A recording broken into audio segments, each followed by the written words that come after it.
Əlindəki nədir? Məşədi.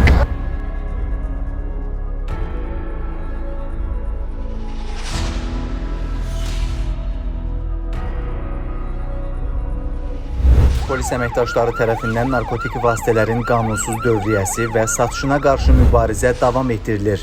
Suraxanı rayon polis idarəsinin əməkdaşları tərəfindən keçirilən növbəti əməliyyat zamanı narkoşəbəkənin 3 üzvü 48 yaşlı Natiq İbadov, 38 yaşlı Tural Ələkbərov və əvvəllər məhkum olunmuş 49 yaşlı Xəqani Bayramov saxlanılıblar. Onlardan 8 kiloqram tərkibinə zərərli maddələr əlavə edilmiş marixuana aşkarlanıb. Saxlanılan şəxslər narkotik vasitələri şəxsiyyəti istintaqla araşdırılan narkotacirdən əldə etdiklərini və ayrı-ayrı ünvanlara çatdıraraq maddi qazanc əldə etmək niyyətlərində olduqlarını bildiriblər.